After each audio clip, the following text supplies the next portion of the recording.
Шампанското е символ на елегантност и изискан вкус. Има три вида чаши за шампанско – купа, флейта и лале. По исторически данни чашата купа е първата официална чаша за шампанско, която е популяризирана и измислена в Англия в края на 1830.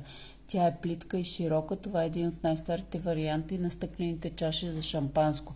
Този вид чаша е доста по-ниска и тук мехурчетата най-бързо спадат. Идеална е за кули от шампанско. Поради тази причина е създадена чашата тип флейта, която е тясна и висока, което позволява по-дълго запазване на карбонизацията. Флейтата запазва вкуса и аромата, символизира класа и най-често се ползва за сватби и други тържества. Чашите за шампанско тип лале приличат на чашите флейта, но се открояват с извития си навътре ръб. За тези, които обичат да консумират по-финно френско шампанско, тъй като запазва плодовия вкус.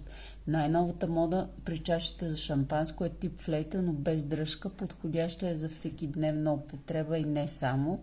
Супер удобни, защото по-трудно може да я бутнете и разлеете. Препоръчително е чашите за шампанско да са от стъкло, не от кристал.